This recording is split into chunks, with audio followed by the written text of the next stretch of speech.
We're staring at the vacant crown before you. Try to get the dirty pinfall, but the referee, he sees your tactics. The crowd's ecstatic, reaching for an object under the ring so you can get that royal bling bling. But here comes big ol' Gunther to chop off your tits. Hello everybody and welcome to our WWE King and Queen of the Ring predictions video. My name is Little Andrew Dingle, the reigning, defending WWE Cultaholic predictions champion, joined by the man who invented the Ford Fiesta, Adam Pacitti. Where How are did you that doing come today? from? First of all, didn't expect to be starting off with Natasha Bedingfield on this predictions video. Of course. I didn't invent the Ford Fiesta, but thank you very much for accusing me of doing so. And more importantly, are you hyped for King and Queen of the Ring? I can't wait. I'm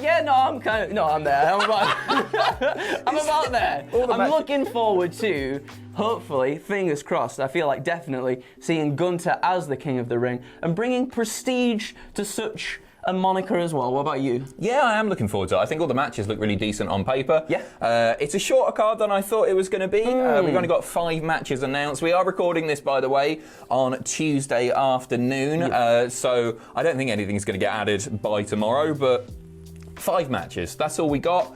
It looks decent enough, doesn't it? It does. It does. I think hopefully we can see some people get made here as well. Ooh. Should we do it? Let's do it. Go on. Go on.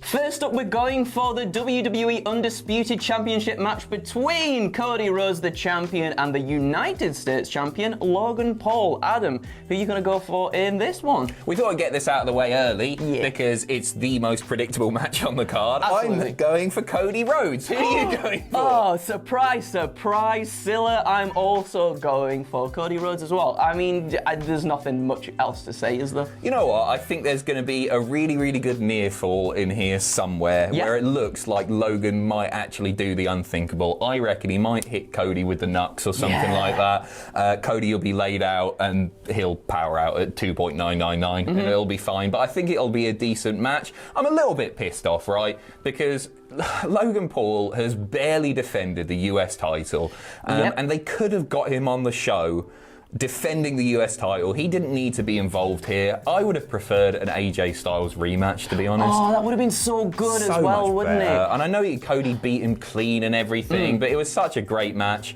And Logan Paul, I mean, maybe it's part of the gimmick, right? He's an arsehole who doesn't defend his belt. But I would have much preferred to see him defend that US title against somebody. We're getting there though. I guess we had the stare down. We had the stare down with LA Knight. Yeah. So we're slowly getting there, but yeah, I completely agree with you. I kind of feel like it's just a way to get another sort of celebrity on the card there. Could have done it without. Could have had both. Could have had best of both worlds. It's true, but yes, very predictable. But Cody Rhodes to win this one. Next up, we got Lyra Valkyria versus Bianca Belair or Nia Jax in the Queen of the Ring tournament final. Who have you got and why? So in the start there, in the beginning, I was talking about maybe this is like a place where somebody gets made, and I think it might be where Lyra Valkyria gets made. Oh, you're an arsehole, right? You've gone for the safe option. You've gone for the one. Because she's in it. She's in the match. Excuse me, I guess the safe option would be going for Bianca Belair despite her not even at this moment being sort of set for the match in the first place. I feel like Bianca would be the safe thing. But I'm going for Lyra instead because I feel like the way she's been pushed so far in the main roster has been great. I think they've done such a good job of introducing her to the crowd and making people sort of care about her, because I feel like sometimes when we get those call-ups, the crowd are kind of a little bit tepid on it to begin with, but it feels like the momentum has been building and building with Lyra. I mean, if Becky Lynch was to retain the title, not that the King or Queen of the Ring tournament means that, you know, you go on to get a big old title opportunity, but if that was the case, if that was sort of introduced, I feel like maybe Lyra and Becky, they have history with the stuff that they did in NXT, that would kind of make sense, and yeah, I kind of just want to see the tournament mean something and make someone. That's nice. That's a really nice shout.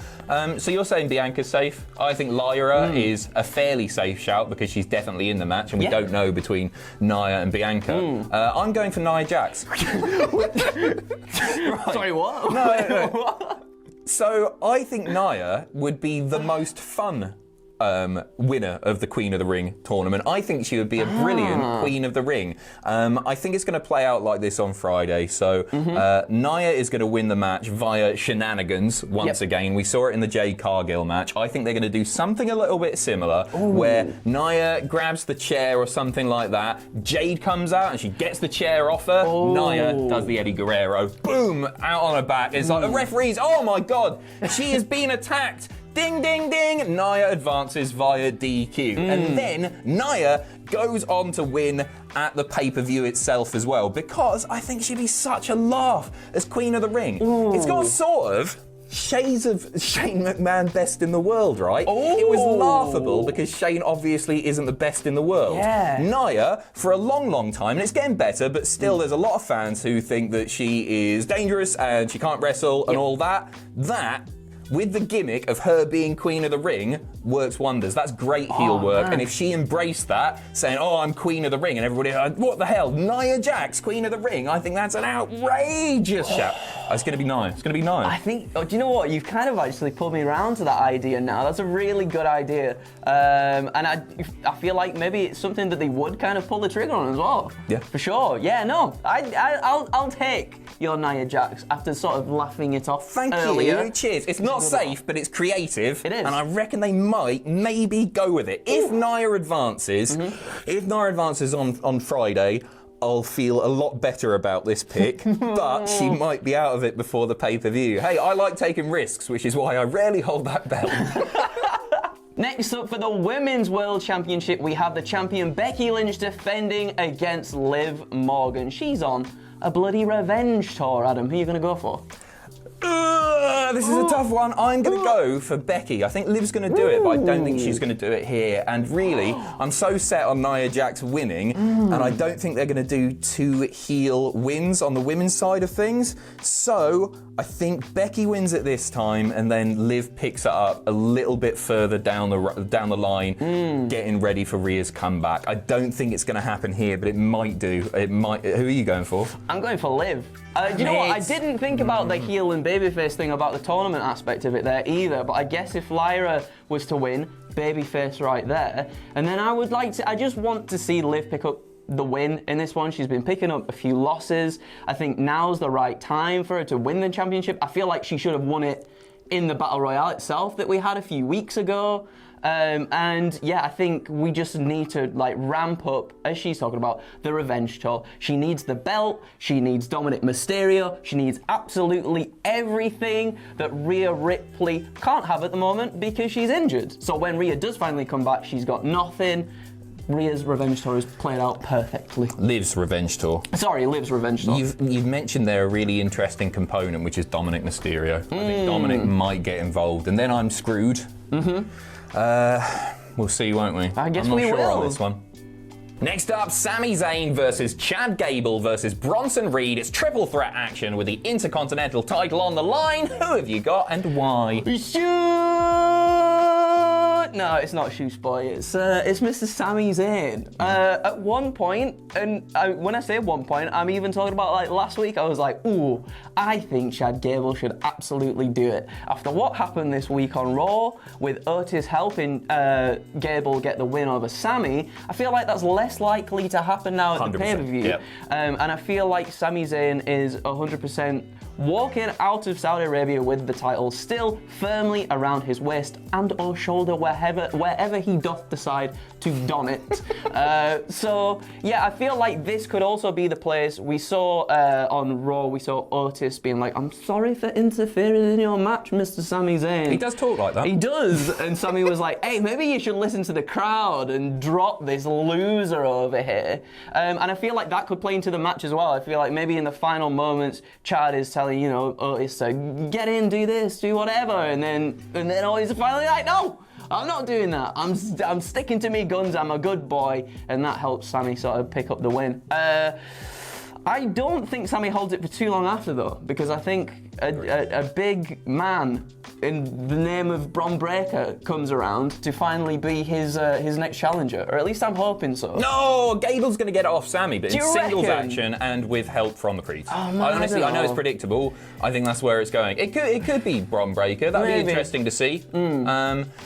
This one, I think Bronson is there to take the pin in this one. Yep. I do think that, as I say, in time, Chad Gable will defeat Sami Zayn, and I think it will be for the IC title, and I think he'll have backup. All of those things I think are going to happen, but I don't think anything big is going to happen at the pay-per-view itself. I think it's a bit predictable because I don't think they're going to have Sami, who is undefeated in Saudi Arabia. Yeah. He is Muslim, and I don't think they're going to have him drop the IC title at this particular show. I think they'll give it another month, and then we'll get the title change. Yeah. But it'll be interesting, and I think you raise a good point with the Bron Breakker stuff. Yeah. Anything can happen there. I mean, yeah, it can for sure. I just think that maybe if we were going to do Chad, maybe we would have pulled the trigger already, but you do also raise a good point in terms of, like, he finally gets his new team with the Creeds, and that is the thing that sort of pushes it over the edge for him, and he finally gets the belt. You make a good point there too. Thanks, mate. You're welcome, mate. Let's move on. And finally, it is the finals of the King of the Ring tournament. We have Gunther going up against either Randy Orton or Tama Tonga. You did that on SmackDown, didn't you? Something like that. It was pretty good. Like the bat from Basil the Great Mouse Detective. Fidget. Yeah. Or just Gollum eating a fish or something. So, like, who are you going to go for, Adam? I'm going for Gunther on this. I'm feeling really, really good about this. Yeah. Gunther versus Randy Orton is a kind of dream match that I hadn't dreamt of before it looked like we might be getting it. Yeah. Like, there's so many Gunther dream matches that Randy Orton didn't really pop into my head. But now it's down and it looks like it might be happening. I don't see Tama advancing at this point. I think there'll be a bit of a screwy finish there to protect Tama. But I do think that it's going to be Randy, who will probably appreciate the Saudi payday. And WWE will probably want him on the card for a Saudi Arabia show where he's so wildly popular around the world.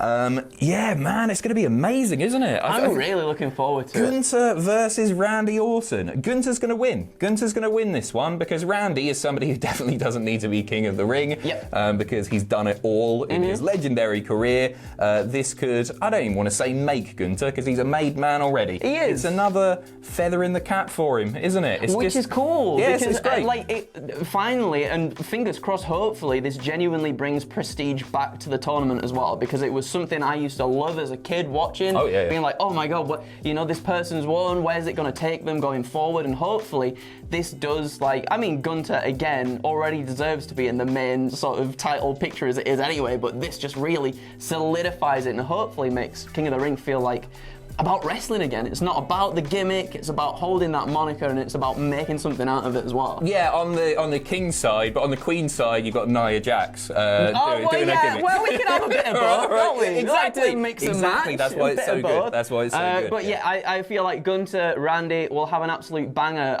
We see a lot of Gunther matches and he's having these with like smaller guys and they're incredible. It's going to be really cool to see him with someone also methodical in Randy Orton too. Yeah. See how they pick and stuff apart on SmackDown. Randy's knee was a little bit damaged. Is Gunther going to go for the knee and do all this kind of stuff? One thing I'd love to see here, and you don't see it very often, is Randy tapping out. How good would that be if he's going the Boston Crab or whatever? That's the rub, isn't it? Yeah, that's a massive deal because that rarely happens. Obviously, Randy's tapped before, but it doesn't happen often. So yeah, Gunther doing it that way. So you're going Gunther. I'm going Gunther. Gunther. Beautiful stuff. Woo! Lovely. We will see you there for the live stream. 100% of the proceeds of the live stream, as always with these Saudi Arabia shows, are going to charity, and you can stay tuned as well for what happened at this time with the lovely Tom Campbell, the WTF with the beautiful Ross, and anything else? No, I think that's about it. Thank you so much for joining us. We will see you on Saturday. Hope you have a bloody lovely one until then. But until then, it's until then. So until then, bye.